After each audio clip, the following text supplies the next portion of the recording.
Moral Letters to Lucilius, Letter 6, On Sharing Knowledge. I feel, my dear Lucilius, that I am not only reformed, but transformed. I do not yet, however, assure myself or indulge the hope that there are no elements left in me which need to be changed.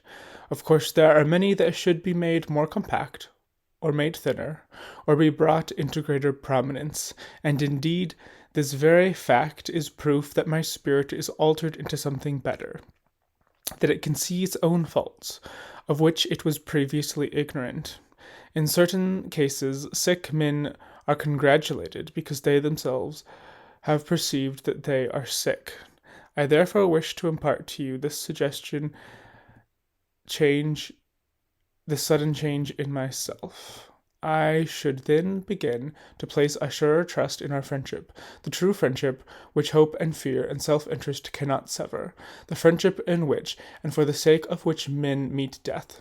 I can show you many who have lacked not a friend, but a friendship. This, however, cannot possibly happen when souls are drawn together by identical inclinations into an alliance of honorable desires. And why can it not happen? Because in such cases men know that they have all things in common, especially their troubles. You cannot conceive what distinct progress I notice that each day brings to me. And when you say, quote, "Give me also a share in these gifts which you have found so helpful," end quote, I reply that I am anxious to heap all these privileges upon you, and that I am glad to learn in order that I may teach. Nothing will ever please me, no matter how excellent or beneficial, if I must retain the knowledge of it to myself. And if wisdom were given to me under the express condition that it must be kept hidden and not uttered, I should refuse it. No good thing is pleasant to possess without friends to share it.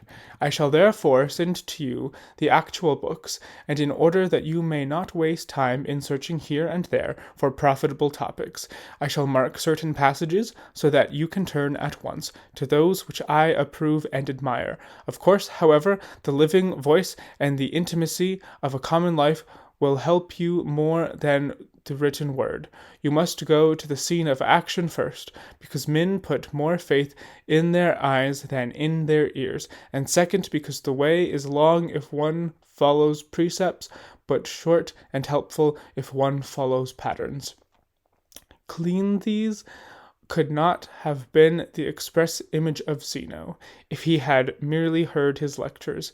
He shared in his life, saw into his hidden purposes, and watched him to see whether he lived according to his own rules.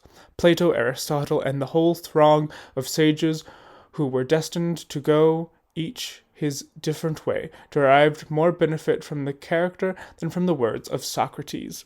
It was not the classroom of Epicurus, but living together under the same roof, that made the great men of Metrodorus, Hermacorus, and Polyaenus.